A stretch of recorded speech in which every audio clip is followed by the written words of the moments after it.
All right, ConchoValley, let's really talk about this. Watching that westerly winds and those humid conditions this morning shoot us up into the 100 degrees, and as we made our way towards sunset, we saw those clouds push out of the way, and then around evening, we saw the cloud cover really make its way in from the west as those winds started to turn out of the northeast, letting us know those storms are moving off towards the east pretty quickly, and the moisture exchange is definitely very strong. Temperature change over the last 24 hours, pretty concerning right now when we're talking about touching up around that 100-degree mark, then making our way down into the 80s, that's 15 degrees, then we made our way down into the 70s, that's 7 more degrees, and we're leveling out, and we're going to drop down into those 60s still as that colder air makes its way in with those humid conditions for tomorrow morning. Now we're looking at the temperatures everywhere else. 71 in San Angelo and a combination of 70s and 60s across the entire region, and we're going to watch these storms move in a clockwise rotation as we make our way through the weekend. 66 in Sterling City, 78 in Junction. That's 12 degrees across the entire region, but they're still seeing some of those warmer conditions off to the southwest.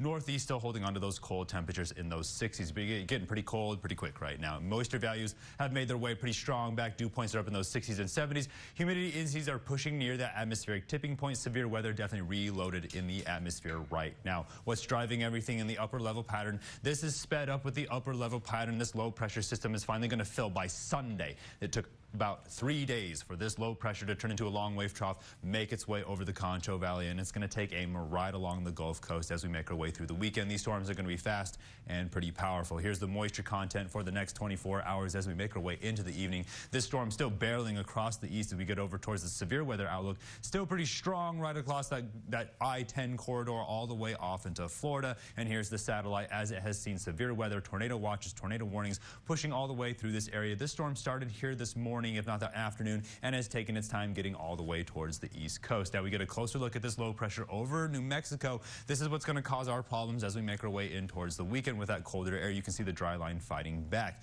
We get a closer view as some of those storms pushed off near Brady earlier today. Good reports of hail. Everybody stayed safe. And now's a good time to take in consideration those pets, putting supplies in those safe areas, those interior rooms with no windows, anywhere where you're going to be safe with a charged phone. Radar right now showing how nothing is in the area as it pushes off towards the east, still tracking a lot of that low cloud cover as it makes its way in tonight.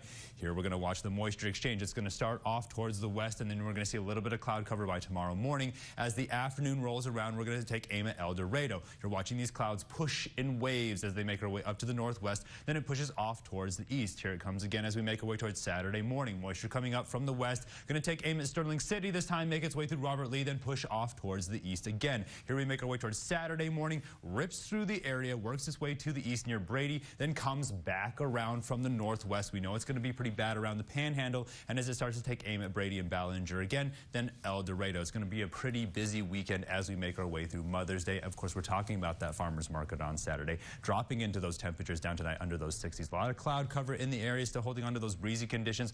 Winds out of the northeast, which makes it concerning. Now tomorrow looking like a foggy start, if not some haze. Low clouds for sure as we start to make our way towards the afternoon. That's where you're going to see those pockets of rain showers make their way across the entire region as it moves in that clockwise rotation or from the northwest to the southeast. Now as we make our way closer towards that weekend, we're going to see those temperatures really drop down into those 70s. You can already feel that cold air mixing with those clouds.